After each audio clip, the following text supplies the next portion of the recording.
안녕하십니까. 4월 24일 금요일에 보내드리는 송국근의 혼술입니다. 오늘은 제가 단독으로 좀 취재하고 확인한 내용들을 소개를 해드리겠습니다. 아마 이 문제가 사실로 밝혀지면 상당히 큰 파장이 일어날 수 있는 그런 문제입니다. 일단은 제가 정황만 소개를 해드리지만 이 부분도 분명히 밝혀져야 될 부분입니다. 뭐냐면은 오고돈 전 부산시장 성추행 사건으로 전격 사퇴를 했죠. 그런데 오고돈 전 시장의 성추행이 그것은 어떤 도덕성 문제, 진보 정권의 진보 세력의 도덕성 문제, 그 말씀을 제가 들은 적이 있습니다. 조국 그 사태에 이어서 여러 가지 면으로 볼 때 어떤 진보의 민낯 이런 이야기를 들었는데, 그것과는 별개로 이 4월 7일 날 이 성추행 사건이 있었는데, 그 부산시청 여직원 성추행 사건이 있었는데, 그것이 시시하다가 결국은 4월 15일 총선이 끝나고 어제 오거돈 시장이 성추행 사실을 인정을 하고 사퇴를 했다.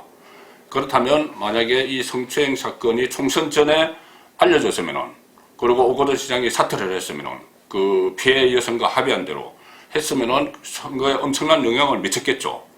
정권의 도덕성 문제로. 그러니까 집권 세력, 저 범집권 세력의 도덕성 문제로. 왜 그러냐면 오거돈 그 전 시장도 더불어민주당 소속이었으니까.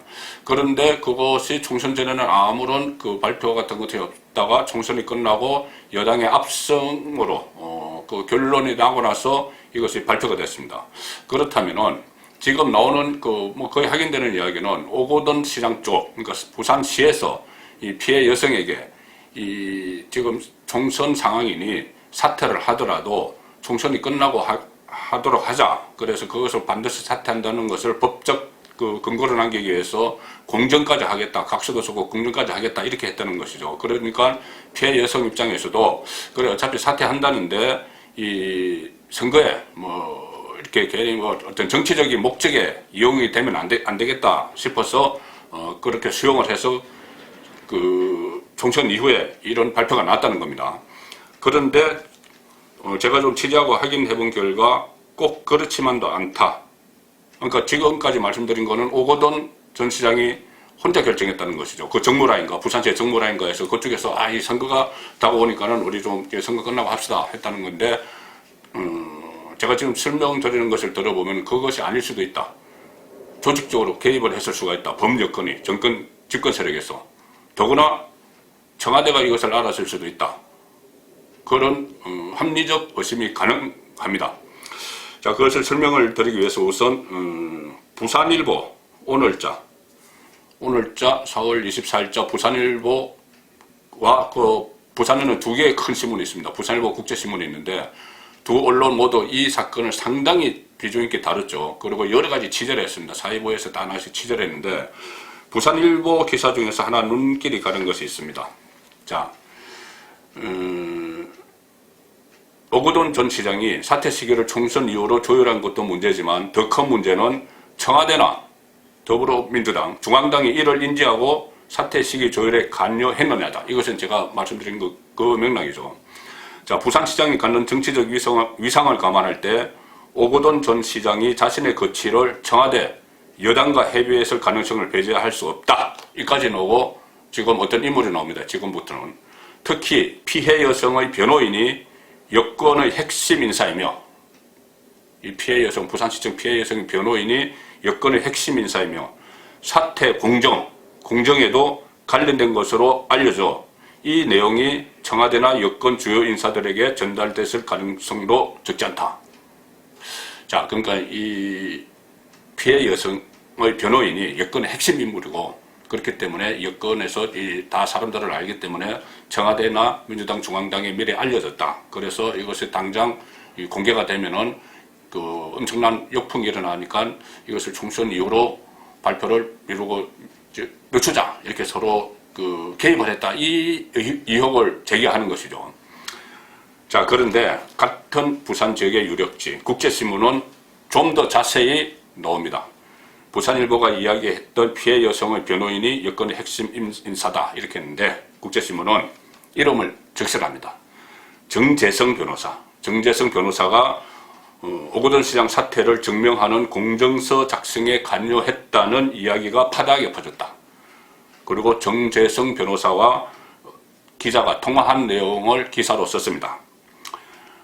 국제신문 기자가 오거돈 시장의 사퇴를 증명하는 공정서를 썼느냐, 또 공정서를 쓰면서 사퇴 시기를 조율했느냐, 이렇게 국제신문 취재진이 질문을 하니 정재성 변호사가 이렇게 답변을 했다고 합니다. 당사자가 인정했는데 무슨 의미가 있느냐, 의뢰인 보호를 위해서 말할 수 없다, 이렇게 이야기를 했답니다. 당사자는 오거돈 전 시장이죠. 성추행을 인정을 했는데 무슨 의미가 있느냐, 의뢰인 보호를 위해서 말할 수 없다. 의뢰인이라면은 지금 뭐 오거돈 시장인가 이런 생각도 했는데 부산일보에서는 이 피해 여성의 변호인이라고 했죠. 그래서 어쨌든 이 사건에는 개입이 되어 있습니다. 그런데 정재성 변호사가 어떤 인물이냐,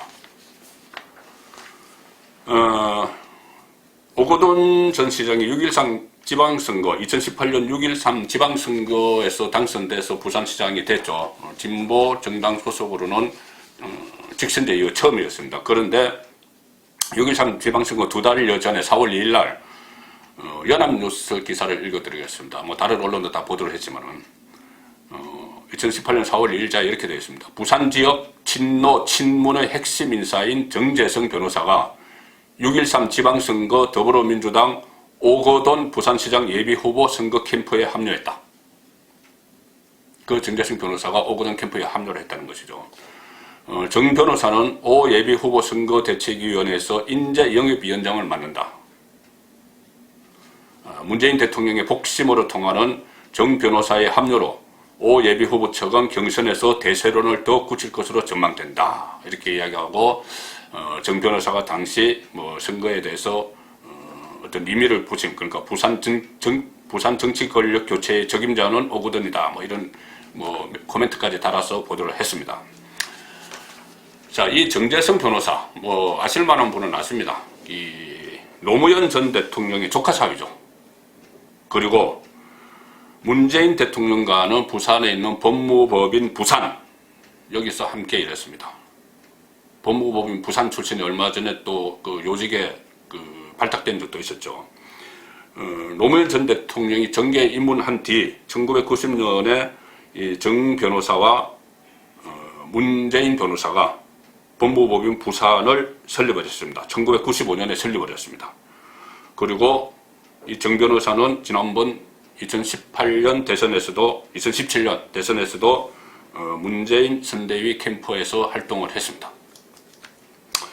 자, 이렇게 되면은 이것을 과연 이 중간에 정 변호사가 있는데 청와대나 집권 세력이 몰랐을까? 이런 큰 중차대한 문제가 진행이 되고 있었는데 몰랐을까? 과연 정재성 변호사는 그냥 변호인으로서 이 오거돈과 이 피해 여성 사이를 그냥 왔다 갔다 했을까? 단순히. 그리고 또 사퇴 공정까지 했는데, 사퇴한다는 공정을 미리 했는데 그 과정에서 부산 친문의 핵심 인사고 문재인 선대위에서도 일을 했고 노무현의 조카 사위고 이런 사람이 개입을 했는데 그것을 전혀 여권 주변에서 모르고 그냥 진행이 됐을까? 또 법무법인의 직원들이 있겠죠. 피해자 가족들이 있습니다. 비서실 직원들이 있습니다. 오거돈 비서실 직원들. 정무직에 10명 이상이 있습니다. 정무직이라면은 어차피 정치권 출신들입니다.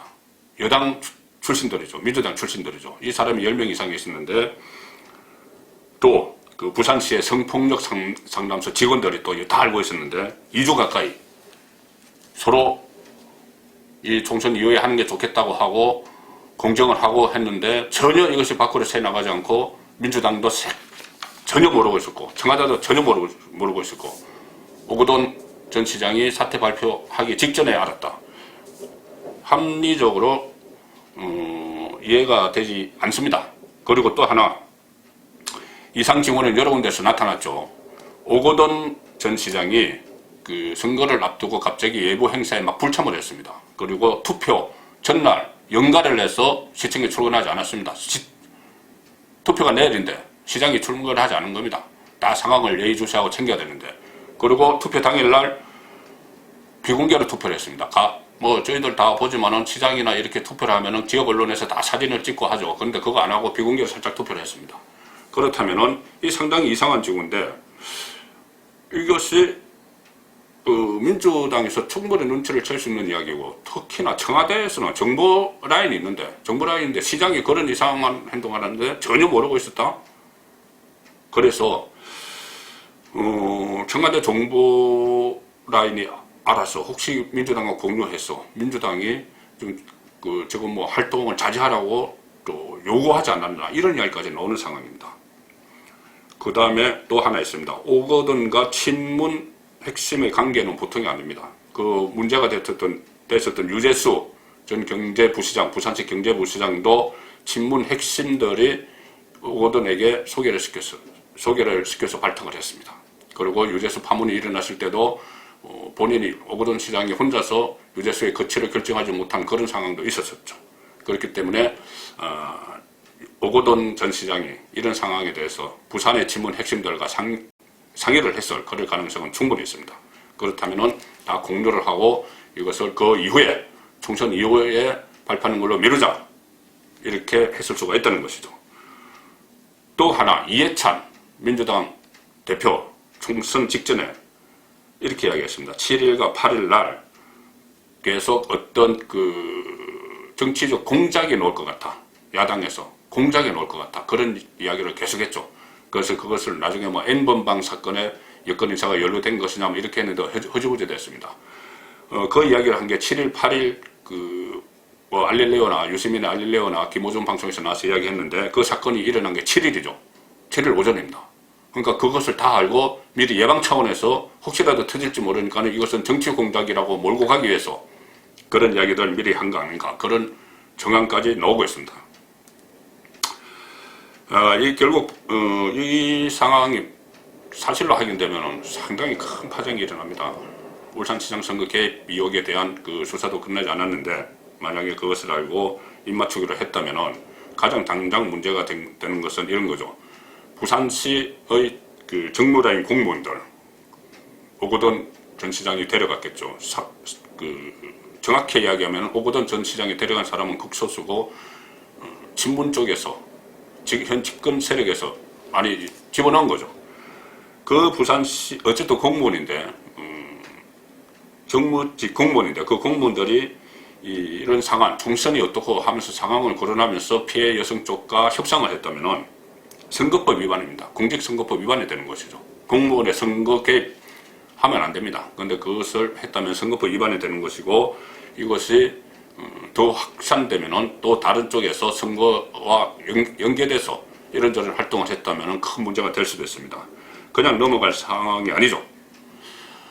그래서 지금 미래통합당 부산시당 같은 경우에는 청와대와 여권이 알고도 묵인했는지 혹은 직접 간이했는지 그것을 밝히기 위해서 국정조사나 청문회가 필요하다, 이런 주장까지 나오고 있는 실정입니다. 이 부분에 대해서는 송문권이 혼설해서 계속 후속 취재를 해서 정확한 내용, 그리고 좀 빠른 내용을 전해드리도록 하겠습니다. 송문권의 혼설이었습니다.